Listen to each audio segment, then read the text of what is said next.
لك القنابل العنقودية عم بكبوها، لك القنابل هاي كيوا الأمن الداخلي. تفضلوا طلعوا شو عملوا هون، ولعوا عم يسطوا على العالم. تفرجوا طلعوا على العالم المدني. لايك شفتوهم هن؟ طلعوا هي عم يكبوا على العالم المدنية، على العالم المدنية عم يكبوا. هاي كيوا أمن الداخلي عنا. ليك شو عم يعملوا بالعالم؟ ولعوا الدنيا.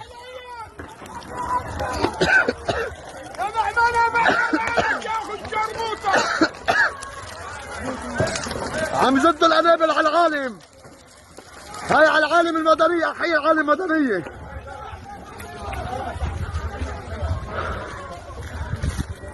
هاي العالم المدنية عم يكبوا عليها، الله لا يوفقهم.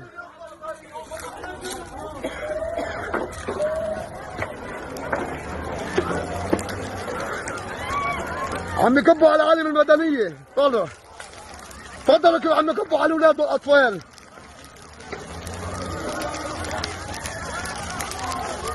طلعوا عم يكبوا على الأطفال والأولاد.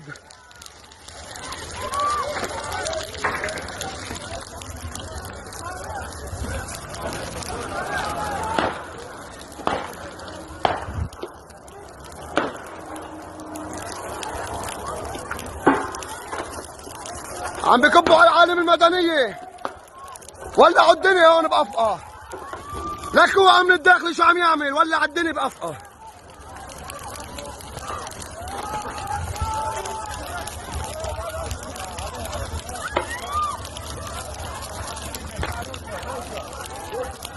تفضلوا القنابل عم يكبوها.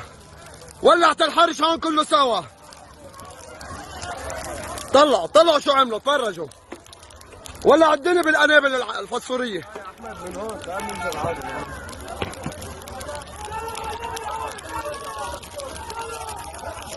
طلعوا القنابل عم يزدوها. تفرجوا على النسوان وعلى الأطفال.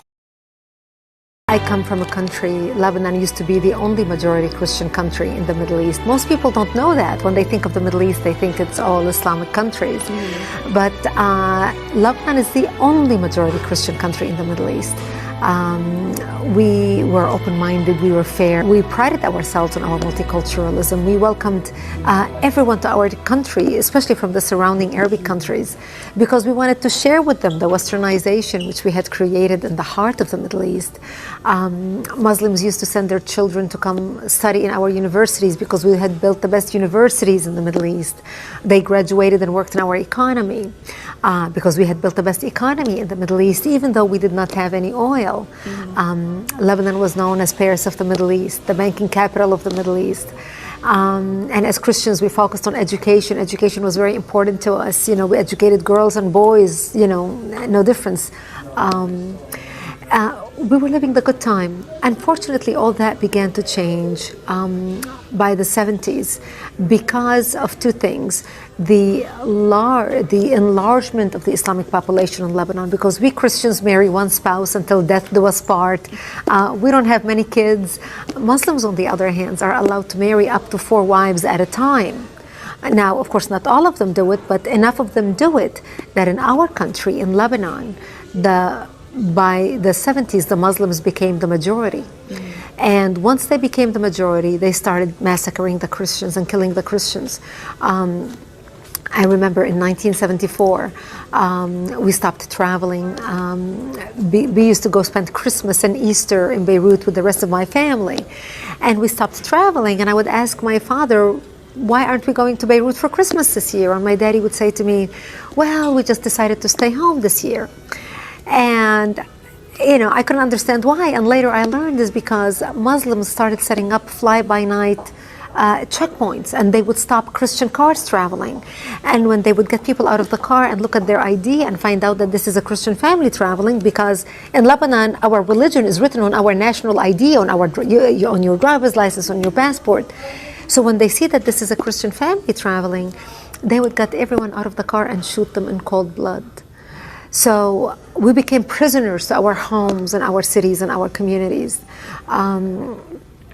And that's the reason why we stopped going anywhere. By 1975, that's when the war broke out, the civil war. And the war broke out because Muslims walked into a church on a Sunday morning and began firing, shooting at Christian worshippers, and injured hundreds and killed 4 people. And that's what started out the all-out war. And it was a very difficult time for the Christians, because as the Muslims organized and now supported by the oil money flowing out of Saudi Arabia and all the Muslim countries, they wanted to basically use Lebanon as a base from which to fight Israel, kill the Jews and drive them into the sea, using Lebanese democracy and Lebanese open-mindedness and tolerance to do exactly that. And that's really when my world turned upside down and it changed. Lebanon was so multi-faith and multicultural. So we had Druze, Muslims, Christians, Protestant. The majority were Christians. We were over almost 70% Christians when we got our independence in the 40s. But because of the way Muslims multiply, you know, with the multiple wives and multiple kids, in 30 years, they became the majority. And when we got our independence from France and Lebanon, because we are, Judeo-Christians, come from Judeo-Christian culture, we're very fair. So we made sure we divided the government to make sure that Muslims have representation. So the president of the country was Christian, the prime minister was a Muslim, the prime minister, the secretary of state. We had different assignments for different religions. But the Muslims became the majority. And once they became the majority, they were no longer tolerant of the people who took them in and accepted them and included them in the country. They felt they were not a part of the country. They felt they were a part of the Islamic Ummah or the Islamic nation. So when they turned against their brethren Christians who lived in the same country, and Jews, but specifically the Christians, they began massacring us in large numbers because they thought we are in power now and therefore we set the rules on how things should be.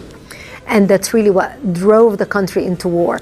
We had the problem controlled when it was only the Christians in Lebanon and the Muslims in Lebanon. But what aggravated the situation was the influx of the Palestinians out of Jordan who came to Lebanon. And Lebanon was the only country who took them in because we were the only country that accepted the third wave of Palestinian refugees, while the Muslim countries did not want them. And that's what really changed the situation. That's what tipped the scale.